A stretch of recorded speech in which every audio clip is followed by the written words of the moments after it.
সাথী সভাপতি, মঞ্চের ছাত্র আন্দোলনের সর্বভারতীয় নেতৃত্ব দীক্ষিতা বাদশাহ সমেত আমাদের এই জেলার এবং আমাদের রাজ্যের নেতারা, এখানে অনেক ছাত্র যুব আন্দোলনের অনেক প্রাক্তনীরা এবং বর্তমান নেতৃত্বরা আছেন, আমাদের অভিভাবকরাও আছেন।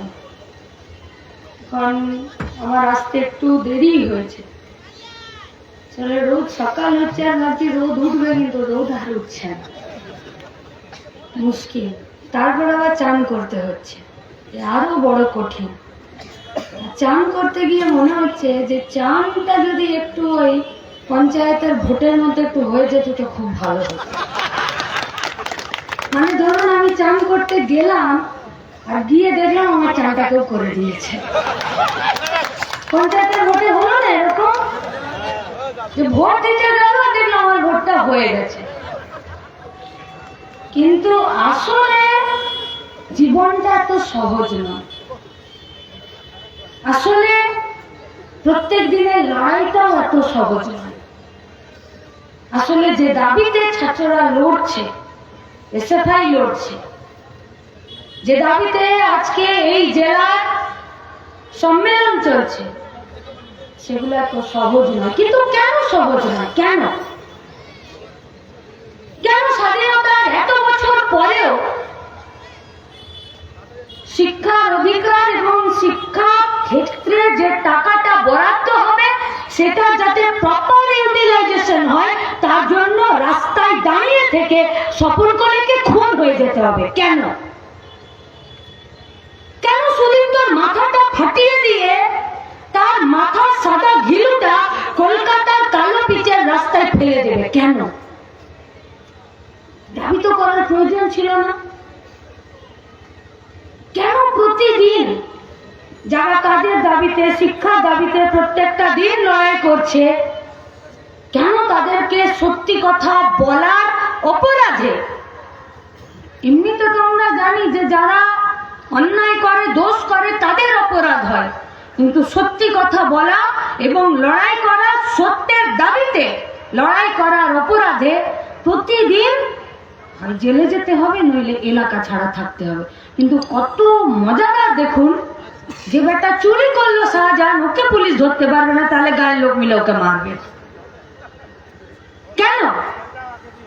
अगर सवाल जहन में नहीं आ रहा है तो प्रॉब्लम है, सवाल अगर दिमाग में नहीं आ रहा है तो प्रॉब्लम है, सवाल आने के बाद भी अगर कोई नहीं कर पा रहे हैं तो प्रॉब्लम है, और सवाल जो लोग कर रहे हैं अगर उन लोगों को दबाया जा रहा है, अगर आप चुप्पी साध कर बैठे हैं तो प्रॉब्लम है। আমরা ওই সময়ের মধ্যে দিয়ে যাচ্ছি যেখানে খারাপ লোকরা কতটা চুরি, দুর্নীতি, লুট করলো, তার জন্য আমাদেরকে যতটা ভুগতে হচ্ছে তার থেকেও বেশি ভুগতে হচ্ছে যারা ভালো লোক, তারা চুপ করে আছে তার জন্য। গোটা রাজ্য জুড়ে ছাত্র যুবদের, গোটা রাজ্য জুড়ে বামপন্থী, প্রগতিশীল, গোটা রাজ্য জুড়ে স্বাধীন, মুক্ত মনা, শুধু রাজ্য জুড়ে না, দেশ জুড়ে যারা লড়াই করছেন, তারা তো এর বিরুদ্ধে লড়াই করে যাচ্ছেন, কথা বলছেন প্রতিনিয়ত। নিশ্চিতভাবে ওরা বলেছেন, তাহলে এই নতুন যে জাতীয় শিক্ষানীতি আছে তার নিয়ে বলেছে। ছাত্রদের কনফারেন্স যখন, তখন এই জেলার যারা আমাদের সভাপতি, যারা তারপরে বক্তৃতা করেছেন, তারাও বলেছেন। আমার সোজা কথা পরিষ্কার, যে শিক্ষা আমাকে নতুনের দিকে নিয়ে যায় না, তার নাম কেন নতুন শিক্ষানীতি? কেন? যে শিক্ষা আমাকে মধ্যযুগীয় রাস্তাতে, ওই অন্ধকার কারা গলিতে ঠেলে নিয়ে যায়, তার নাম কেন হবে নয়া জাতীয় শিক্ষানীতি? যে শিক্ষা, যে লেখাপড়া আমাকে প্রশ্ন করতে শেখাবে না, সেই শিক্ষা কিসের নতুন? যে শিক্ষা আমাকে মানুষ থেকে একটা পশুতে পরিণত করে দেবে, সেই শিক্ষার নাম কেন হবে নতুন জাতীয় শিক্ষানীতি? अब आप लोग सवाल पूछ सकते हैं कि লেখাপড়া করে কি সবাই অমানুষ আর পশুতে তৈরি হচ্ছে? যদি একটা মায়ের পেটটা মানে পেটটা ফুলে আছে, তার মানে ওই মা গর্ভবতী, তার মানে ওই মা পোয়াতি, তার মানে ওই মায়ের পেটে বাচ্চা আছে। এমনিতেই যদি দেখি যে একটা অন্য ধরনের কোনো মানুষ ফিজিক্যালি চ্যালেঞ্জ, সে যদি রাস্তায় থাকে, তো মানুষ চেষ্টা করে যে তার যাতে অসুবিধা না হয় সেই রকম ভাবে একটু চলতে। এখনই রাস্তায় আস্তে আস্তে একটা 8 সিটার মারুতি ভ্যান আর একটা মোটর সাইকেলের মধ্যে ধাক্কা লাগলো, আমাদের গাড়িটা দাঁড়িয়ে গেল। আর গাড়ি ড্রাইভার মুরাদুলদা বলছে যে আর একটু হলেই ওই ড্রাইভার বাইকের উপর দিয়ে ট্রাকের চাকাটা চলে যেত, খুব বাঁচলো। একটু ঝগড়া হতে হতেই মিটে গেল। কার দোষ ছিল কার না ছিল আমি দেখিনি, মুরাদুলদা দেখলেন। কিন্তু যখন ওই অ্যাক্সিডেন্টটা হলো তখন কিন্তু কোনো ট্রাক যে আমার দেরি হচ্ছে বলে ওই মোটর সাইকেলটার উপরে বা 8 সিটার মারুতি ভ্যানটাকে ঠেলে দিয়ে রাস্তা পার করে চলে গেল না। যখন অ্যাক্সিডেন্টটা হলো তখন আশেপাশের লোকজনরা ছুটে এলো ওই বাইকওয়ালাটাকে, তার বাচ্চার ছেলেটাকে রাস্তা থেকে তুলে ধরে নেবার জন্য। এটা হচ্ছে মানবিক প্রবৃত্তি। এটা মানুষ হিসাবে আমি আপনি প্রত্যেকে আমাদের নিজেদের মধ্যে আছে আমাদের মধ্যে।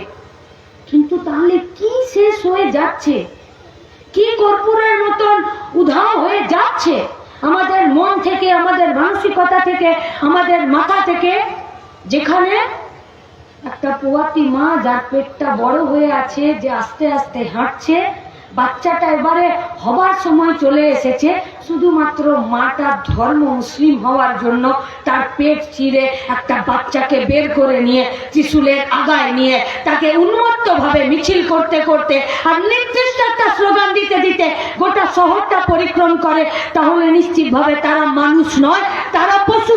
সওয়াল ইহাঁ পর নেই হ্যায়, সওয়াল दूसरी जगह पर है। যে যখন এই ঘটনাটা ঘটছে তখন বাকিরা কেন চোখ বন্ধ করে আছে? প্রশ্ন এই জায়গায় যে ঘটনাটা ঘটাতে গিয়ে তার মনে একটা বার এই মানবিক প্রবৃত্তিটা কেন আসছে না, যেটা উচিত নয়। আমি অনেক খারাপ, অনেক নোংরা, অনেক চোর, অনেক ডাকাত, অনেক বড় লুটেরা হতে পারি, আমি অনেক বড় পার্থ চ্যাটার্জি, জ্যোতিপ্রিয় মল্লিক হতে পারি, কিন্তু আমি একটা বাচ্চা মেয়েকে দুবার রেপ করার জন্য দল বেঁধে তার বাড়ি যাব? আমি একটা গোটা এলাকাতে শুধুমাত্র তৃণমূলের গোষ্ঠীদ্বন্দ্বের জন্য ওর সাথে ভাগবাটোয়ারাতে মিলল না বলে বাড়ির ভেতরে পেট্রোল ঢুকিয়ে তাকে জ্যান্ত তন্দুরি বানিয়ে দেব?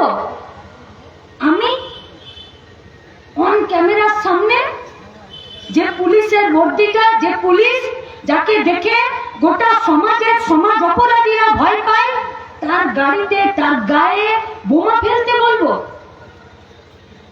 তাহলে এ কোন ধরনের শিক্ষা, এ কোন ধরনের পরিবেশ, এ কোন ধরনের পরিবেশ? যে দুবারই ঝামেলা হয়েছে, আমি সালিসি সভাতে গেছি, শুধুমাত্র বাদী বিবাদী, কার দোষ কার গুণ, কার ন্যায় কার অন্যায়, এটা ছেড়ে দিন। শুধুমাত্র আমার মনোভূত হচ্ছে না বলে একটা আদিবাসী ঘরের 14 বছরের বাচ্চা মেয়েকে একটা সালিসি সভায় নিদান দেওয়া হবে যে যা ওকে ঝোপের ওদিকে নিয়ে গিয়ে রেপ করে দে? ঘটছে প্রতিটা দিন এই পশ্চিমবঙ্গের বুকে, এই গোটা দেশের বুকে। আর ঘটাচ্ছে কে? মানুষ। সে তৃণমূল হোক, সে বিজেপি হোক, সে আরো কেউ হোক, সে পুলিশ হোক, সে বিডিও হোক, সে ভোট লুট করুক, সে চাল চুরি করুক, সে চাকরি বিক্রি করুক, সে বান্ধবীকে নিয়ে ভর্তি নষ্টি করুক, করছে তো মানুষ। তাহলে করার জন্য কারা ছুট দিচ্ছে, আর যারা করছে তাদের ওই মানবিক প্রবৃত্তিগুলো নষ্ট কেন হয়ে যাচ্ছে? দেখুন, 36তম জেলার সম্মেলন এসএফআই, এই জেলা ওরা আধা সম্মেলন করে এসে এখানে সমাবেশ করছে। এরপরে বাকি সম্মেলনের কাজটা শেষ করবে, যে আগামী 2 বছর এই গোটা জেলাতে ছাত্রদের অধিকার, ক্যাম্পাস, ভোট, রাজনীতি, লেখাপড়া, তার খরচ, বড় লোকের বেটা হলেই লেখাপড়া করতে পারবে, গরিব হলে পারবে না, এসবের জন্য ওরা রূপরেখা তৈরি করবে আর সেই অনুযায়ী ওরা লড়াই করতে নামবে। কিন্তু আমরা যারা উপস্থিত হয়েছি ওদের ডাকে, আমরা যারা উপস্থিত হয়েছি ওদের এই সম্মেলনকে সফল করার জন্য, আমরা যারা এই টেন ফ্ল্যাগ গুলো টাঙিয়েছি, আমরা যারা পাড়ার মোড়টাতে দীপশিতার আর মীনাক্ষীর ছবি দিয়ে একটা ফ্লেক্স লাগিয়েছি, আমরা যারা এই গোটা ঘাটাল, এই সাব ডিভিশন, এই গোটা এলাকাটা জুড়ে যারা আমরা 2 টাকা 5 টাকা দিয়ে এই সভাতে, এই মঞ্চটা, এই মাইকটা দেওয়ার আমরা ব্যবস্থা করেছি, আমি আপনাদের কাছে প্রশ্ন করতে চাইছি, আমাদের কাজ কি? কি আমাদের কাজ? যা হচ্ছে তাকে হতে দিই, নাকি যা হচ্ছে তাকে আটকানোর জন্য ভয়ের পিছুটা ছাড়িয়ে দিয়ে বুকটা টান টান করে আর কোমরটা সোজা করে আর মেরুদণ্ডটা কারো পায়ের কাছে বন্ধক না রেখে রাস্তায় এই বাচ্চা বাচ্চা ছেলে মেয়েগুলোর সাথে দাঁড়িয়ে থেকে ওদের অধিকারটা অর্জনের জন্য আমরাও রাস্তার লড়াইয়ে আমাদের হিসাবটা বুঝে নিই? যদি এটা আমাদের কাজ হয় তাহলে শুধু আজকের ভাষণ শুনে গা গরম করে তালি দেওয়ার কাজ কিন্তু আমাদের নয়। প্রতিটা দিন আমাদের এই গোটা এলাকার অর্থনৈতিক পরিস্থিতি খারাপ হচ্ছে। কে ভেবেছিল ঈশ্বরচন্দ্র বিদ্যাসাগরের জেলাতে, শুধুমাত্র এই অঞ্চলটাতে একখানা স্কুল আগামী দিনে বন্ধ হয়ে যাবে তার লিস্ট তৈরি হয়ে গেছে? জিজ্ঞেস করুন তো। আচ্ছা ছেড়ে দিন, কলেজ অব্দি যেতে পারলাম না, ছেড়ে দিন, যেতে পারলাম না, Delhi university, Jadavpur university, JNU university পারলাম না যেতে পড়াশোনা করতে। আরে আমার বাড়ির পাশে প্রাইমারি স্কুলটা ছিল, ওখানে যাবো কিনা ঠিক করে দাও। पूछिए सवाल ममता बनर्जी से, क्या तो हिम्मत করে বলছেন যে 25 ডিসেম্বর থেকে 31 ডিসেম্বর পর্যন্ত 500-700 কোটি টাকার মদ বিক্রি করেছেন আর নিজের পিঠ নিজে চাপড়াচ্ছেন। হিম্মত যদি থাকে তাহলে মাধ্যমিকের 921টা আপনি সেন্টার বন্ধ করে দিতে বাধ্য হলেন, সেখানে পরীক্ষার্থী পাচ্ছেন না। যদি দম থাকে তাহলে এইটা ঘোষণা করে দিন। প্রতিটা বছর মাধ্যমিকের পরীক্ষার্থী ড্রপ আউটের সংখ্যা বাড়ছে, প্রতি বছর। এবছর তাই কতজন পরীক্ষা দেবে সেটা আর বলতে পারছে না, শুধু বলছে পরীক্ষা দেবার সেন্টারগুলো, এতগুলো সেন্টার কমে গেছে। আরে সেন্টার কমে গেছে মানে কি? ছেলেপুলেগুলো কি মাঠে বসে পরীক্ষা দেবে? না, পরীক্ষার হলে বসে পরীক্ষা দেবে। তার মানে তোমার সেন্টার কমেছে, তার মানে তোমার ছেলেপুলেও কমেছে। মানে কুজো চিত হয়ে শুতে পারছে না, পাশ ফিরে শুয়ে বলছে আমার তো পিঠে কুজে না। চাইবেন না প্রশ্নের উত্তর? अरे वो अलग बात है कि पार्थो चटर्जी उसका दूध को लेकर सुबह 2500 रुपए का তারা ফল খেয়ে তারপরে 11,000 টাকা চুরি করে নিয়ে এখন জেলে আছে। বাদ দিয়ে দিন, এটাও বাদ দিয়ে দিন যে অর্পিতার ভাই স্কুলের চাকরি পেয়ে যাবে, এটাও বাদ দিয়ে দিন। এটাও বাদ দিয়ে দিন যে নদিয়াতে একটি ছেলে, একটি বাচ্চা, সে ক্লাস 7 পাস করেছে, সে স্কুলের অঙ্কের মাস্টার, এটাও বাদ দিয়ে দিন। সাদা খাতা জমা দিয়ে এই পশ্চিমবঙ্গের স্কুলগুলোতে যারা চাকরির পরীক্ষাতে পাস করতে পারেনি তারা আমাদের বাড়িতে স্কুলে বাচ্চাগুলো স্কুলের মাস্টারমশাই দিদিমণি, এটা বাদ দিয়ে দিন। যে জ্যোতিপ্রিয় ওই বাচ্চাগুলোর মিড ডে মিলের চালটাও চুরি করে নিয়েছে, এটা বাদ দিয়ে দিন। যে ব্যাগেও মমতা ব্যানার্জির ছবি, খাতাতেও মমতা ব্যানার্জির ছবি, বইতেও মমতা ব্যানার্জির ছবি, এটা বাদ দিয়ে দিন। যে ক্লাস 8 এর ইতিহাসের লাস্ট চ্যাপ্টারে আজও পার্থ চ্যাটার্জির নাম জল করছে, যে বেটা এখন জেলে বসে আছে, এটা বাদ দিয়ে দিন। যে ভারত ছাড়ো আন্দোলনে কমিউনিস্টদের কি ভূমিকা ছিল, তারা এই ভারত ছাড়ো আন্দোলনে ব্রিটিশদের পক্ষ নিয়েছিল আর দেশবাসীর বিপক্ষ নিয়েছিল, এই ভুল ইতিহাস শেখাচ্ছে, এইসব কথা বাদ দিয়ে দিন। আমাদের অন্য প্রশ্ন, হাওড়া স্টেশনে যারা পরিযায়ী শ্রমিক হয়ে মুম্বাইয়ের জাভেরি বাজারে ব্যাঙ্গালোরের সিটি মার্কেটে, উড়িষ্যা, কটক, ভোপালে যারা কাজ করতে যাচ্ছে তাদের বয়স কত? ঘাটাল সাব ডিভিশনের অনেক পাড়া গাঁয়ের মায়েরা, কাকারা, দিদিরা এসেছেন। এমনি যান, শীতের দিন আছে, ঘুরতে হাওড়া স্টেশনে, যেখানে 22, 23, 21, 19 নম্বরের প্ল্যাটফর্মগুলো, সেই দিকে একবার যান। 13 থেকে শুরু করুন। যখন মেচেদা, পূর্ব মেদিনীপুর, পশ্চিম মেদিনীপুরের এই দিক থেকে লোকাল ট্রেনগুলো যায়, তখন হুড়হুড় করে ওরা সব নামে, আর তারপরে ওই 13 নম্বর প্ল্যাটফর্মটা বাদ দিয়ে 14, 15, 16, 17, 18, 19, 20, 21, 22-এ চলে যায়। তখন ওরা চাপে। কোন ট্রেনে চাপে? যে ট্রেনগুলো এই গোটা পশ্চিমবঙ্গ থেকে আমার বর্তমান আর আমাদের ভবিষ্যৎকে নিয়ে চলে যায় পশ্চিমবঙ্গের বাইরের রাজ্যগুলোতে। কিসের জন্য যায়? কাজ পাবার জন্য যায়। কেন কাজ পেতে চাইছে? কারণ পশ্চিমবঙ্গে কাজ নেই। কেন পশ্চিমবঙ্গে কাজ নেই? কারণ পশ্চিমবঙ্গে কলকারখানা খোলা, পরিষেবা ক্ষেত্রে যে টাকা বরাদ্দ করে এখানে কাজের জায়গা খোলার দরকার, সেই কাজের জায়গাগুলো তৈরি হচ্ছে না। কেন চলে যাচ্ছে? কারা যাচ্ছে? 15 বছর, 14 বছর, 13 বছর, 12 বছর, যার ক্লাস 6-এ, 5-এ, 7-এ পড়ার কথা, সেই সব ছেলেগুলো হয় বাবার হাত ধরছে, নইলে কাকার হাত ধরছে, নইলে এলাকাতে যারা লেবারদের সুপারভাইজার বা ঠিকাদারি করছে, তারা এসে নিয়ে টেনে নিয়ে চলে যাচ্ছে। জানে না কেউ? জানে তো। আপনারা জানেন না? জানেন তো। मीडिया जाने ना, वो भी जानते हैं, लेकिन क्या कीजिएगा, पट्टा जिसके हाथ में है उसी का बात बोलेगा। ওরাও শ্রমিক, কিচ্ছু করার নেই। এখানে দুটো এসে দীপশিতার কাছে বাইট নিয়ে যাবে, 3টে বাইট হয়তো আমার কাছে নিয়ে যাবে, 2টো বাইট হয়তো বাদশার কাছে নিয়ে যাবে, আমাদের যে নতুন ছাত্রের সম্পাদক সভাপতি আছে তাদের কাছে নিয়ে যাবে, গিয়ে হাউসের টেবিলে ফেলবে। হাউসের টেবিল বলবে হাঁটাও, এইসব খবর দেখানো যাবে না। কেন? কারণ এইসব খবর দেখাতে গেলে এইসব খবরের গভীরে যেতে হবে। এইসব খবর দেখাতে গেলে স্বীকার করতে হবে স্কুল বন্ধ। এইসব খবর দেখাতে গেলে স্বীকার করতে হবে পশ্চিমবঙ্গে কাজের জায়গা নেই। এইসব কথা দেখাতে গেলে বাপ বাপ করে থুতু ফেলে দেওয়া, সেই থুতু চাটতে হবে যে হিসাব দেয়নি বলে 100 দিনের কাজের টাকা নেই। এইসব খবর দেখাতে গেলে বাপ বাপ করে বলতে হবে যে যে শুভেন্দু আমার সাথে 20 বছর ঘর করেছিল, আজকে সেই শুভেন্দুরা বেআইনি ভাবে 100 দিনের কাজের টাকাকে বন্ধ করে রেখেছে। এই সব খবর দেখাতে গেলে শীতের দিনে গোটা পশ্চিম মেদিনীপুর, গোটা পশ্চিমবঙ্গ রাজ্য জুড়ে কলকাতার রাস্তায় ফুটে যান ছেঁড়া খোড়া আসবাবপত্র, লেপ, তোষক, কম্বল, খবরের কাগজ।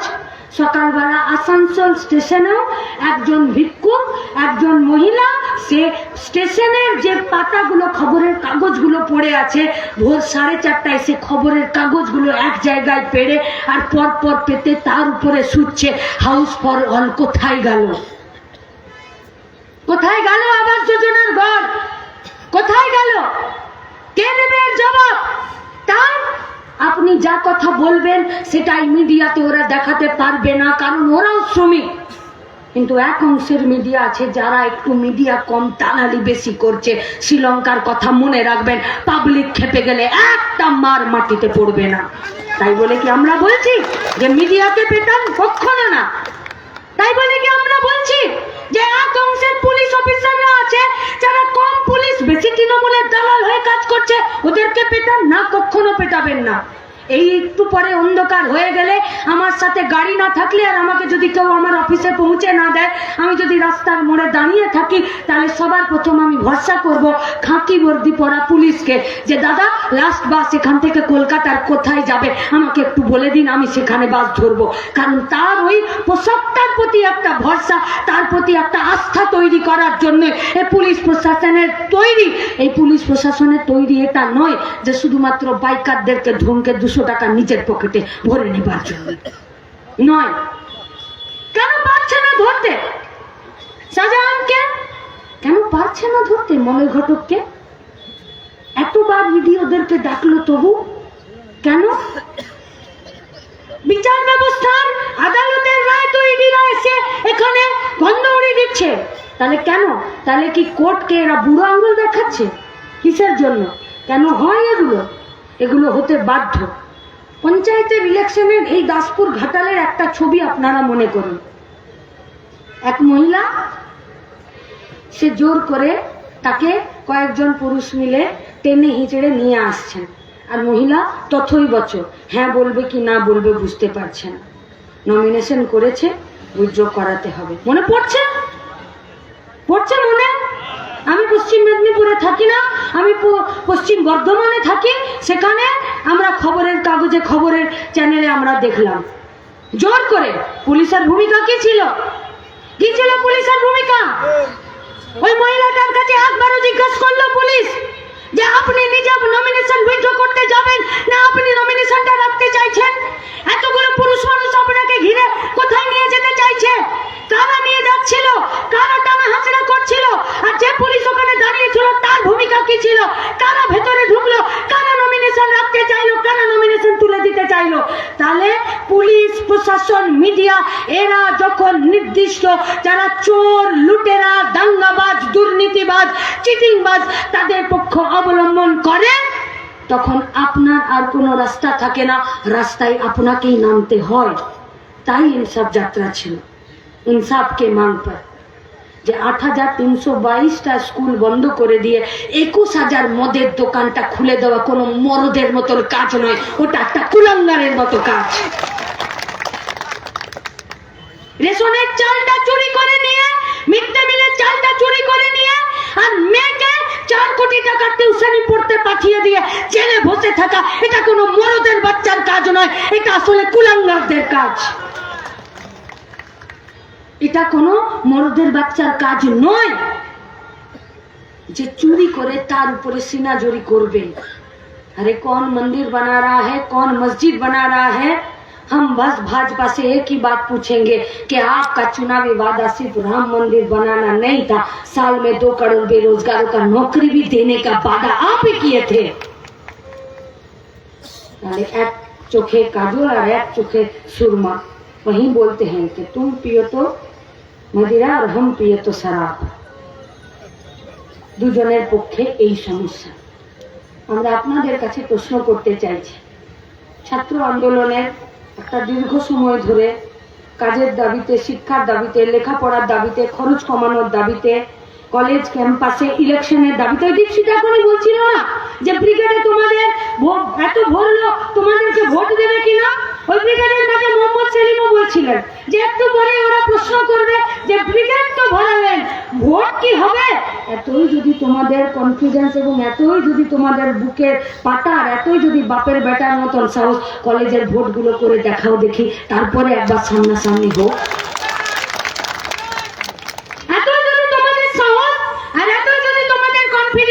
তাহলে বিডিওকে আর পুলিশকে নামিয়েছিলে কেন পঞ্চায়েতের ভোটে ব্যালট খেয়ে নেবার জন্য? এতই যদি তোমাদের সাহস, তাহলে প্রত্যেকটা সমবায়ের ভোটে তৃণমূলের ঘটি উল্টে যাচ্ছে কেন? যাচ্ছে না?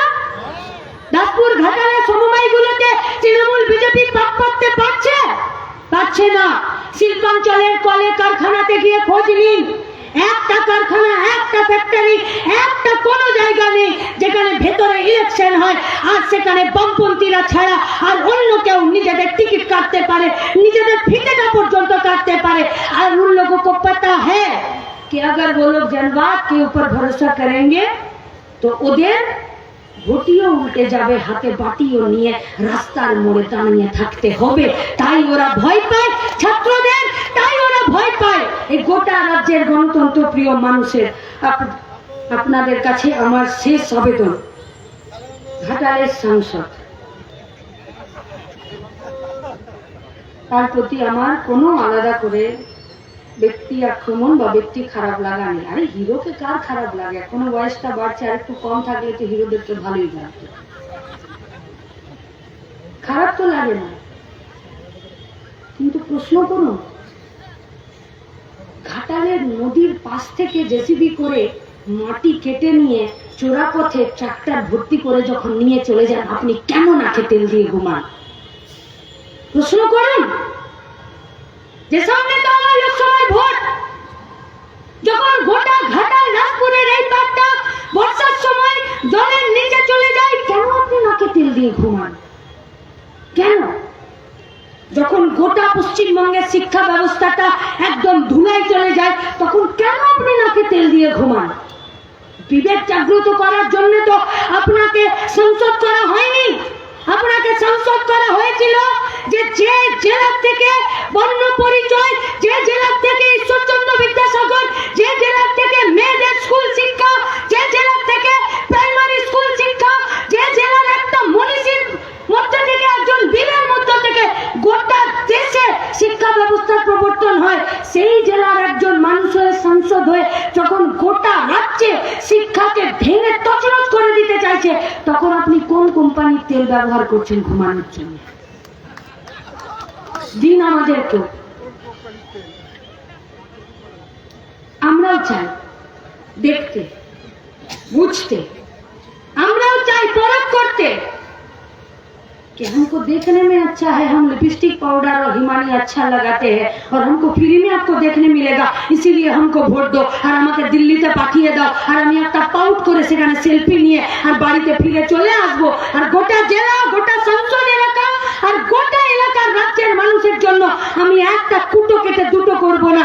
তাহলে আপনাদেরকে রাজনীতির বিরাজনীতিকরণ করার জন্য আর গোটা রাজ্যের ভবিষ্যৎকে ধ্বংস করে দেওয়ার জন্য যে দলটা আপনাদেরকে পাঠাতে চাইছে সংসদে, তাহলে আপনি কি শুধুমাত্র বিবেক জাগ্রত করার কাজে থাকবেন, কে ভালো কে মন্দ, কে খারাপ কে ভালো, এইসবের জন্য না? তাহলে শেষ কথা আমার আপনাদের কাছে, দেখে নিয়েছেন, বুঝেও নিচ্ছেন, জিনিসপত্রের দাম থেকে শুরু করে ওষুধপত্রের দাম, বই খাতার দাম থেকে ইলেকট্রিক বিলের দাম, কাজের জায়গা থেকে পরিযায়ী শ্রমিক, ফেরত আসা লাশ, স্কুলের বন্ধ হয়ে যাওয়া গেট, মিড ডে মিলের থালা থেকে পুষ্টি উধাও, গোটা রাজ্যের মেয়েদের পুষ্টি এবং তাদের ভবিষ্যৎ খারাপ, স্কুলের কলেজের মাস্টারমশাইদের কলার ধরে টেনে হিড়হিড় করে মার দেওয়া, পুলিশকে টেবিলের তলায় লুকোতে বাধ্য করা, মিডিয়ার লোকজনদেরকে পিটিয়ে সোজা করে দেওয়া আর পুলিশের গাড়িতে বোম মারা, আর যদি দিল্লি থেকে লোক আসে তাহলে কেলিয়ে খেদিয়ে দেওয়া। এটাই যদি রাজ্যের সংস্কৃতি হয়, এই সংস্কৃতির বিরুদ্ধে আমরা লড়বো। আর এই সংস্কৃতির বিরুদ্ধে লড়তে গিয়ে ওরা যদি এই এজেন্ডাকে ভয় পায়, তাই যদি কেউ মন্দির আর কেউ মসজিদ, কেউ রাম আর কেউ জগন্নাথ করে, আমাদের কচু পোড়া, আমরা রুটি রুজি কাজ শিক্ষার দাবিতে রাস্তায় ছিলাম, রাস্তায় আছি, রাস্তায় থাকবো। আর সেই রাস্তাতে আপনাদেরকেও আমাদের পাশে এসে দাঁড়ানোর আবেদন আমরা করতে পারি। আমরা আবেদন করতে পারি যে সম্মেলন হচ্ছে, সেই সম্মেলনে আগামী দিনের লড়াইয়ের রাস্তা তৈরি হবে। যে সম্মেলন, সে সম্মেলনে কেউ পকেটের টাকা দিয়ে নেতা হতে আসেনি, নেতা হয়ে রাস্তায় থেকে সুদীপ্তর খাতাতে নাম লিখাতে পারবো কিনা তার জন্য ছটফট করে আমাদের কমরেডরা, সেই লড়াইয়ে থাকে। আমাদের কমরেডরা সেই লড়াইয়ে থাকে যে জান তো একবার যাবে, মানটা এক নম্বরে মাথার উপরে থাকবে। তাই তো আজও রোহিতের মারা আমাদেরকে বলে পাঠায়, একটা রোহিত গেছে, অসংখ্য রোহিত রাস্তায় আছে, লড়ে যাও। তাই সেই সমস্ত রোহিত সুদীপ্ত আর স্বপন কোলেদের বন্ধুরা, ভাইরা, বোনেরা যারা রাস্তায় থাকছে, আমরা যারা বড়রা আছি, আমাদের দায়িত্ব হলো এই লড়াইকে তাদের শেষ ডেস্টিনি পর্যন্ত, তাদের শেষ গন্তব্য পর্যন্ত নিয়ে যাবার জন্য তাদের সাথে থাকা, তাদের হাত ধরে রাখা, তাদের হাত না ছেড়ে দেওয়া। আমরা ছাত্রদেরকে যুব আন্দোলনের পক্ষ থেকে শুধু এটুকুই বলতে পারি, লড়ে যাও, তোমাদের লড়াই আমাদেরকে শেখায়। আর তোমরাই বলো, পড়তে গেলে লড়তে হয় আর লড়তে গেলে জিততে হয়। তাই যে লড়াইটা জেতার জন্য, সেই লড়াইটা জেতার জন্য তোমরা যখন রাস্তায় আছো, তোমাদের সাথে পাশ ফিরে তাকালে, পিছন ফিরে তাকালে তোমরা তোমাদের দাদা দিদি কাকা কাকিদের পাবে। ভয় নেই, ভয় তোমরা পাও না, শুধু সামনের দিকের যে লক্ষ্যটা, সেই লক্ষ্যে অবিচল থেকে আরো এগিয়ে যাও। আমরা তোমাদের সাথে আছি, এই লড়াইয়ের শেষ দেখেই ছাড়বো। ইনকালাব জিন্দাবাদ, এসএফআই জিন্দাবাদ, ইনকালাব জিন্দাবাদ, এসএফআই জিন্দাবাদ। অনেক অনেক ধন্যবাদ।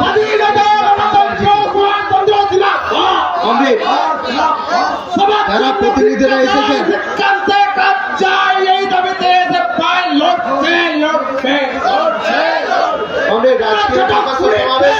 এখানে সমাপ্ত।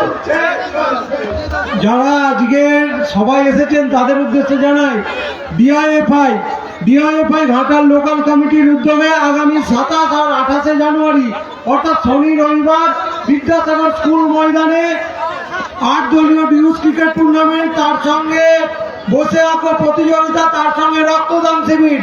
জেলা রক্তদান শিবিরের নির্ঘণ্ট ওখান থেকেই প্রকাশ হবে। তাই সমস্ত আমাদের এই জনগণের কাছে আবেদন, আপনারা আসুন ঘাটালের মাটিতে আরো একটা ঐতিহাসিক দিনের সাক্ষী হতে 27 ও 28 জানুয়ারি বিদ্যাসাগর স্কুল